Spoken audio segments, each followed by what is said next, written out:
जब जब आदमी का मन विचलित होता है, जब जब आदमी अपने पथ से दिग्भ्रमित होता है, जब जब आदमी के कदम लड़खड़ाते हैं, नारी उसकी सहायता करती है। राजा दशरथ जब युद्ध में जाते हैं और युद्ध करते करते जब उनके रथ के पहिए की धुरी टूट जाती है, तो ध्यान रखना, आदमियों ने कुछ नहीं किया, उनकी ही पत्नी महारानी कैकेयी ने अरे दशरथ को युद्ध के क्षेत्र से बाहर लेकर आती है और पहिए की धुरी में अपनी उंगली डाल करके रथ को रणभूमि से बाहर सुरक्षित।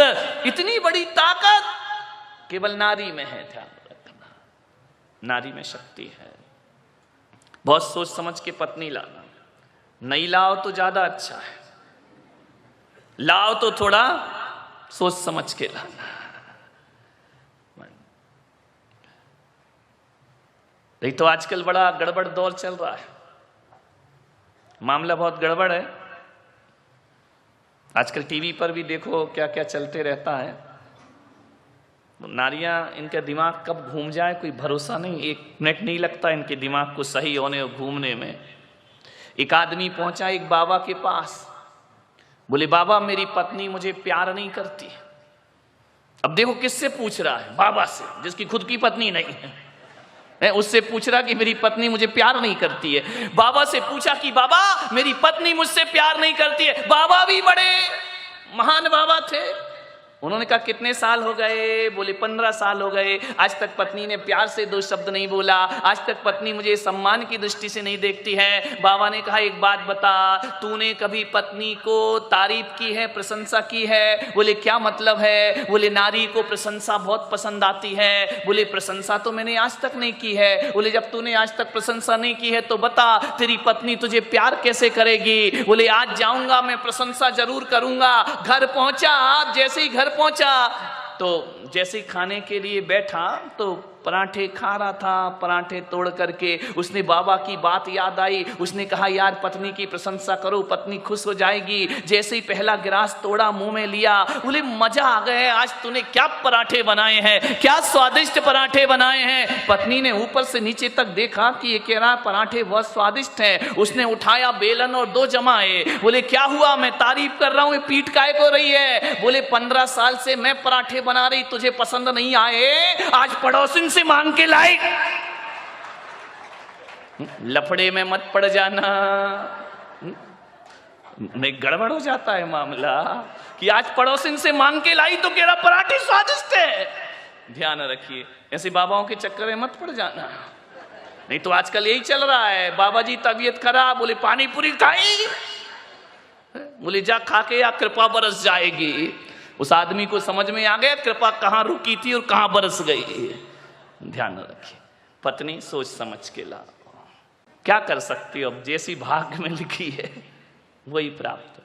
संतान में कुछ नहीं कर सकते हो आप, लेकिन एक बात मैं कह रहा हूं, 60% दुखों से बचाती है पत्नी।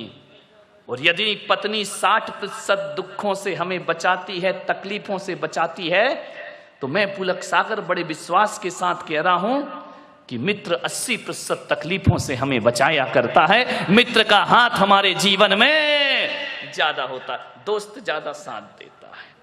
क्योंकि दोस्त तो तब भी था जब पत्नी नहीं थी, दोस्त आज भी है जब पत्नी नहीं है। दोस्तों को बहुत सोच समझ के बनाने का प्रयास करिए, 80% दुखों से बचाएगा। और यदि गलत दोस्त मिल गया, जिंदगी को बर्बाद करके चला जाएगा। एक दोस्त हमारे जीवन में जरूर होना चाहिए। पत्नी गड़बड़ मिली तो यही जन्म बिगड़ेगा, ध्यान रखना। पत्नी गड़बड़ मिली तो यही जन्म बिगड़ेगा, और दोस्त गड़बड़ मिल गया, 7 पीढ़ियां बर्बाद होने में ज्यादा देर नहीं लगा। एक आदमी जब भी भ्रमित होता है दोस्तों से होता है, समझना है आपको। दोस्ती इतनी आसान नहीं है। और एक बात याद रखना, दोस्ती के बिना कोई जिंदगी भी तो नहीं है। कोई है यहां पर जिसके कोई मित्र ना हो? है? हाथ उठा, जिसका कोई दोस्त ना हो। आजकल तो दोस्तों की कमी नहीं है, पड़ोसी दोस्त हो या ना हो, फेसबुक से तो हजारों दोस्त बन जाया करते हैं, व्हाट्सएप से हजारों दोस्त बन जाया करते हैं। दोस्तों की कमी नहीं इस दुनिया में। कोई नहीं होगा जिसका, मेरा भी ऐसा नहीं कि मेरे दोस्त नहीं है, बहुत दोस्त है मेरे, मित्र तो होते ही हैं। मान्यवर, जिंदगी में यदि दोस्त ना रहे तो जिंदगी क्या बचेगी, कोई काम की नहीं रहेगी जिंदगी। जिंदगी का नाम दोस्ती, दोस्ती का नाम जिंदगी। दुनिया में यारो कुछ भी नहीं होता रे, दुनिया में यारो कुछ भी नहीं रहता, रह जाती है दोस्ती। जिंदगी का नाम दोस्ती, दोस्ती का नाम जिंदगी। दौलत कमाई कुछ न कमाया, शोहरत कमाई कुछ न कमाया, दुनिया में उसने सब कुछ कमाया, जिसने कमाई दोस्ती। जिंदगी का नाम दोस्ती, दोस्ती का नाम जिंदगी। जिंदगी है तो दोस्ती है, दोस्ती है तो जिंदगी है। सब मिले और दोस्त ना मिले तो जीना दुश्वार हो जाता है।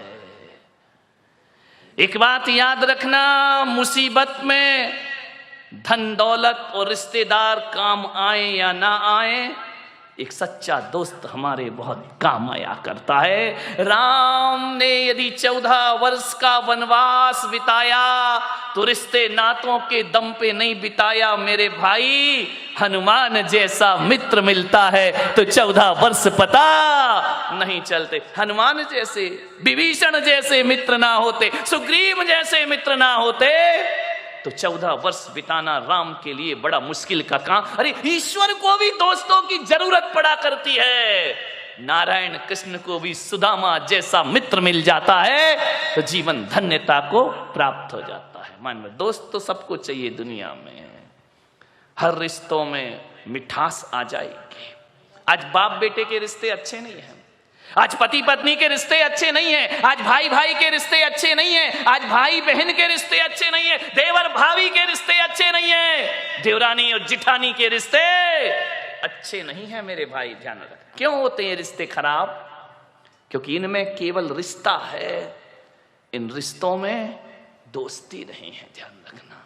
अरे सास बहू का रिश्ता तो दुखदाई होगा, लेकिन सास बहू के रिश्ते में यदि दोस्ती का रिश्ता डाल दिया जाए तो वही सास माँ से बढ़कर के हो जाती है और वही बहू बेटी से अरे दूध तो बहुत मीठा होता है, दूध तो मधुर होता है।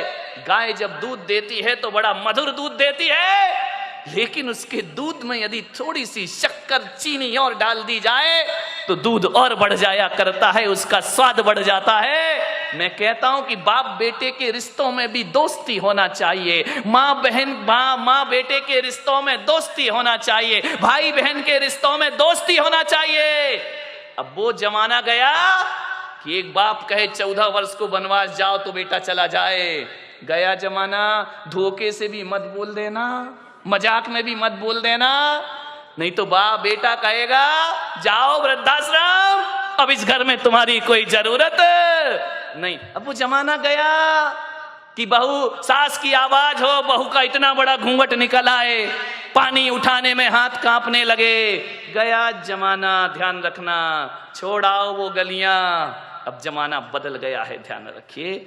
सास बहू में बहुत प्रेम होगा यदि दोस्ती हो जाए, देवरानी जिठानी में बहुत प्रेम होगा यदि दोस्ती हो जाए, और तो और छोड़ो गुरु और शिष्य में बहुत प्रेम होगा यदि उनके बीच भी दोस्ती का रिश्ता बन जाए, और भी छोड़ो भक्त और भगवान का रिश्ता ऐसा निराला हो जाएगा यदि बीच में प्रेम और दोस्ती का रिश्ता समाहित हो जाए। मित्र बनो। ध्यान रखना, मित्र बनना एक कला है, मित्र बनना एक बहुत बड़ी तपस्या हुआ करती। जंगल में किसने साथ दिया राम जी का? मित्रों ने साथ दिया। मान्यवर। दोस्त ही साथ देते। एक बार दो रिश्तेदारी दगा कर जाएगी, दोस्ती हमेशा काम आए। मुझे मालूम है ना, एक बाप के साथ बेटा कितनी देर बैठेगा? आधे घंटे, 10 मिनट, 20 मिनट। उसके बाद कहेगा पापा चलूं। समझ में आ रहा? दो भाई आपस में कितनी देर बैठेंगे? वहां औपचारिकताएं हैं, वहां डर लगता है कि बाप के सामने क्या बोलना, बड़े भाई के सामने क्या बोलना। ये रिश्ते उबाऊ हो जाते हैं, उब जाता है आदमी इन रिश्तों से। ज्यादा देर बैठना, लोग कहते हैं कि हमारे साथ हमारे बच्चे बैठना नहीं चाहते हैं। तुम्हारे अंदर दोस्ती का रिश्ता ही नहीं है तो बैठना क्यों चाहेंगे मेरे भाई? तुम्हारे अंदर तो वही है छोटे बड़े का रिश्ता, हम बड़े तुम छोटे, हमारा सम्मान। औपचारिकताएं, फॉर्मेलिटी, ये रिश्ते आनंद नहीं दे सकते जीवन को। ध्यान रखें, दोस्ती, एक दोस्त के साथ पूरा दिन गुजार लो, कहते हैं दिन पता ही नहीं चलता कैसे गुजर गया। और रिश्तेदारों के साथ घंटे 2 घंटे, पहले दिन का पाहुना, तीसरे दिन का पई, और तीसरे दिन जो रहे पाहुना सोई बेशरम।